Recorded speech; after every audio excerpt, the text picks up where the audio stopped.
All right, joining me for this one is new assistant coach Tarvish Felton.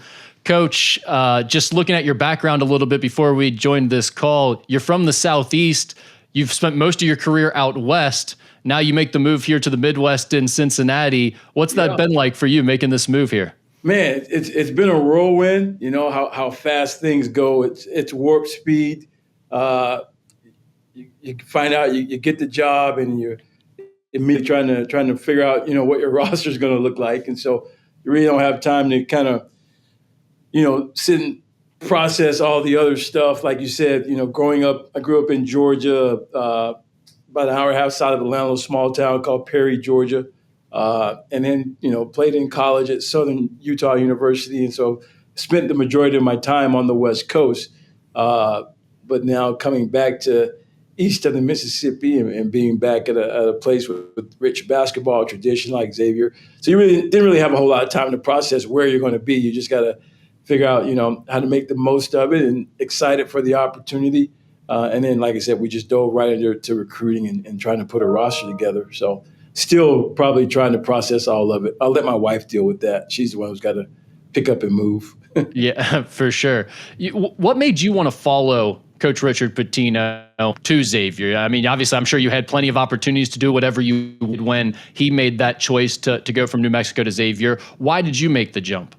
Sure. Obviously the opportunity to be here, like I said, at a place with rich basketball tradition like Xavier, and also obviously to play in a league like the Big East, which is it's a basketball centric conference. You don't have to worry about the spotlight of football. It's basketball pretty much year round, and just having that opportunity and a chance to be in a league that, the Big East tournament played in Madison Square Garden, and the teams, the UConns, the Villanovas, the St. John's, the Marquettes of the world, having a chance to compete against those people night in and night out was just something I couldn't pass up. And now obviously to be with somebody who I know and respect and have a lot of have had a chance to work with Coach Pitino, and just, kind of continue to build that relationship as well, was something that was important for me.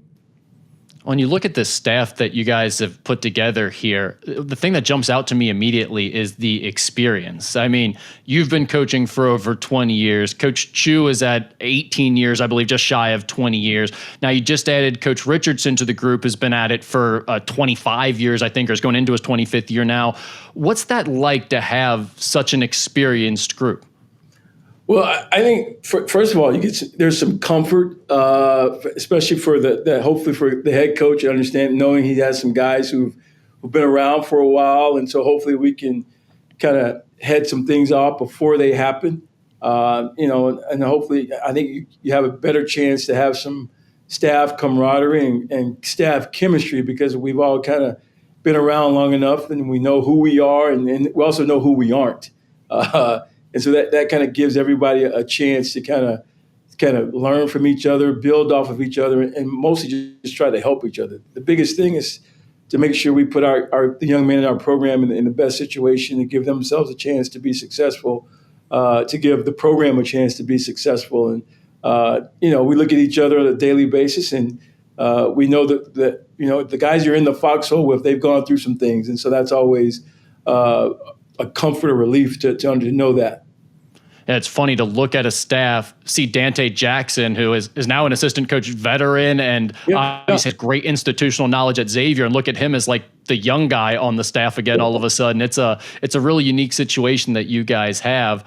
As I was getting ready for this interview, I was just reading through different articles through some of the various places that you've been, and different things that maybe head coaches that you've worked for have said about you, or things that people have said when you've gotten different jobs. And you've been praised for being incredibly well-rounded as a coach, a great developer of post talent specifically, a tactical offensive mind, and having infectious enthusiasm. Those are some of the things that really stood out to me. Tell me about your approach to coaching, and also what you see your role being on Coach Pitino's staff. Yeah. I think the biggest thing I've tried to do is just be myself on a daily basis. And we're all very competitive, playing the game, being in athletics for, my entire life. You develop some competitiveness and all those kinds of things. but that doesn't necessarily mean you have to be mean or be in that kind of what people, I guess, call that very intense mode all the time. You can still be productive and get things done and get your point across and not have to always, be the hammer, so to speak. I was fortunate enough to work for some guys who let me be me. And also at the same time, they helped mold me into who I am as a coach because they allowed me to do everything. As a young black coach, it was all about being a recruiter, being able to get players and have a relationship with players. But I always worked for guys who they wanted me to be able to do everything and do the scouting and game prep and all those kinds of things. And so I was fortunate that way for my career that I was never just really pigeonholed into being one thing. And then obviously, like I said, your personality is you are who you are. And so for me, it's, this business, this game is very stressful, trying to win. So you got to have fun with it. Every day is not going to be great, but, you get to do something you enjoy doing on a daily basis. And it's, at the end of the day, it's still a game. And so you should have fun playing the game and you're going to try to win every game you get an opportunity to be a part of. But my approach to life has always been just kind of laid back and, like you said, enthusiastic approach and try to have fun with everything and enjoy every moment. And that's kind of been my approach. And I've been fortunate enough to work with people who allow me to be me. It kind of goes back to that experience thing on this staff, because I look at you guys and I think about, someone like yourself, who you just mentioned, has performed nearly every role. You've done everything within a program, including running your own program as the head guy in charge. I mean, you could say the same thing about Kareem Richardson and so on. You guys have all filled pretty much every role at this point. So I'm curious about how you divide up roles. I mean, will you guys separate it like this guy's working with the guards, this guy's working with the post players? Do you do it offense and defense, or is everyone kind of all hands on deck on everything? Even working with Coach Pitino for the last 3 years, we've been, when I first got there, I was with the guards. Then I moved to the post guys. So he even has allowed his coaches to everybody does everything. And so, we'll wait till he'll kind of divvy those out. And even when you're supposedly working with the post guys, you've always got, a guard or two that you're going to talk to and, try to help everybody out as much as you can. Even if you're the defensive guy, you're going to have input on what's going on at the offensive end of the floor. Everybody talks recruiting, so it's not just one guy doing that. So we, like I said, we'll be able to bounce ideas off of everybody. Poor Dante is going to be the one who's just going to be the Cincinnati guy, and so he'll get all those questions for sure, even from us and from everybody else. I'll just, hey, go see Dante about that, but for the most part, we'll all just kind of do everything. And fortunately enough, we work with somebody who gives us that opportunity. Yeah, Dante will be having to be filling in the gaps there on all the local questions. For sure. Yes. You guys at New Mexico, which, speaking about recruiting, when I look at what you did there, you guys did a great job of finding undervalued talents. I'm not talking about diamonds in the rough. These were guys who could play, but maybe hadn't made that jump into the high major stratosphere or the very top teams at that level. What traits or habits do you find that those guys had in common? Was there something that stood out to you about some of those guys that you found? The biggest thing is that they love ball. From the Donovan Dents to the JT Toppins to the True Washingtons, those guys loved to hoop. As far as those, the younger high school guys that we were able to take. And even, when Coach Pitino and those guys, he brought Jamal Mashburn Jr. with him, Jalen House. Those guys were all they were gym rats. They loved being in the gym. They loved to compete. And they loved to be able to express themselves.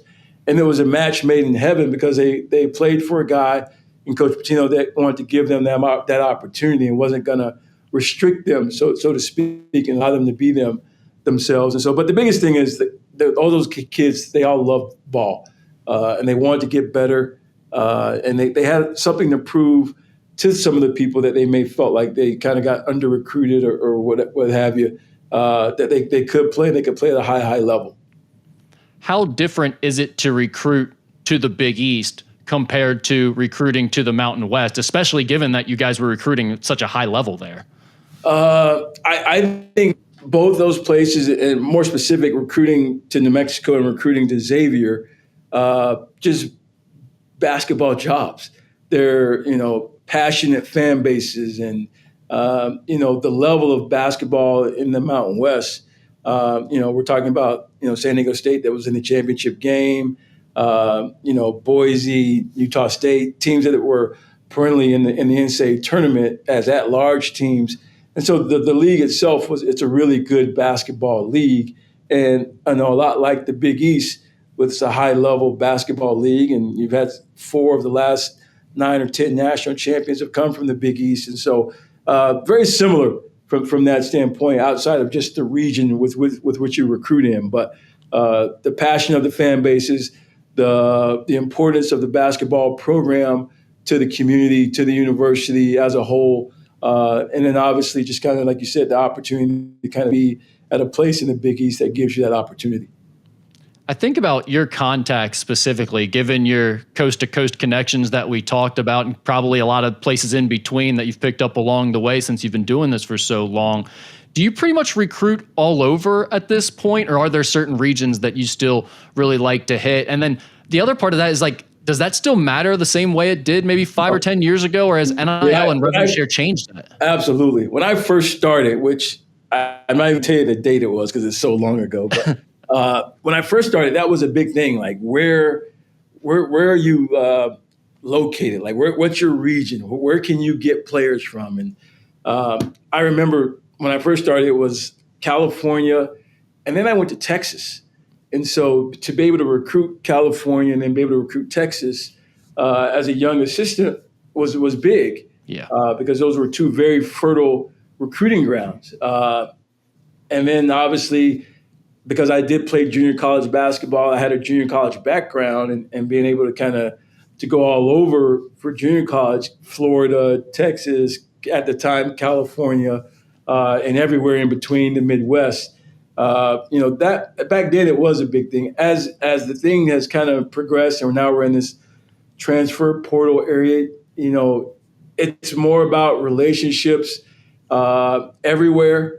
And then, just being able to understand how to get to where the kids are for the most part. And it's changed. It's about talking to agents more so now than it was back in the day. But you still got to have relationships with the AAU coaches and high school coaches and get to know people that way as well. It's just, I think now most of us are all now more national recruiters because we sit in front of this computer and just hit refresh on that portal.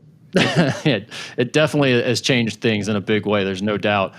When I look at what you guys have had to do here since you got to Xavier in such a short time, having to put together an entirely new roster, it seems like a very difficult task, obviously. And I also think one of the hard things about it is trying to see the big picture while also being in these individual recruiting battles day to day, trying to I want to win a good player, but I also want to have in mind, what is our overall goal? What are we trying to accomplish with our roster this year and moving forward? So with that being said, is there anything about your guys' approach, or has there been anything specific that you've tried to stick to or remind yourselves of when putting this roster together? I mean, something that jumps out to me is the amount of rising sophomores that you're going to have. Right. Yeah, I think the biggest thing we try to do is, you want to get the best player you can get to give yourself the best chance to have to be successful even in year one. I think we probably tried to stick to the model of trying to be bigger at just about every spot, and so I think we were able to kind of to do that a little bit because I think Pizzotto and those guys are all kind of, they have positional size. Obviously Phillip at whatever his height at the small forward spot's a pretty good size guy, and so we tried to do that as much as we can. The Big East overall as a league is a very tough, physical league, and so we tried to make sure we tried to get tough-minded guys that weren't going to back down physically or mentally from the everyday battles of this conference. And then you always try to get guys who you feel like can put the ball in the basket, and so shooting, we tried to hold that at a pretty high premium as well. So I think those were kind of the 3 main things that we were trying to make sure we covered in this recruiting class was size, toughness, and then maybe the ability to shoot the basketball. The biggest thing I'm getting asked about I'll ask you, point guard, how do you guys feel about that position right now? You know what? I would tell you, we feel pretty good about it because we think we have some very versatile guys. We have guys that can play multiple positions. And I feel like that's kind of the way the game is going. Obviously, to try to, get a guy that, having the opportunity to coach Donovan Dent the last couple of years and Jalen House, guys who are dynamic at that position. But we feel good about the class we've got. We feel like all can come in and play at the point a little bit. Roddy was a guy who we played against at Boise and was really good for them. And, was sitting out here this past year and has gotten better as well. So, we feel pretty good about it. I think the point guard position is obviously a very important position for every team. But we feel good about it so far. I'll leave you with this. What's been the best part of selling Xavier so far? Is there a part of the recruiting pitch you feel like you've been able to nail already? You know what? It's been really easy to sell Xavier because of like I said, the tradition and the past success that they've had here. It's always easier to sell it when there's been some success than it is when you're trying to rebuild something that's been a program that maybe has been more dormant. But the city of Cincinnati, the fact that there is no NBA team here, obviously is really good for us to kind of promote Xavier as the premier basketball program in the city. And so that's been good for us as well. And so we tried to maintain that. And then obviously, selling the Big East. Those are two very big points. And the fact that we get to sell out the Cintas Center night in and night out. I think kids want to play in a program at a place where they know they're going to be viewed upon as being the hottest ticket in town. And we've tried to sell that. Well, Coach, really great insights from you. This was really fun to talk to you. I really appreciate it. And I know the fans will as well. So thank you so much. Likewise. Good to talk to you, Rick. See you, man.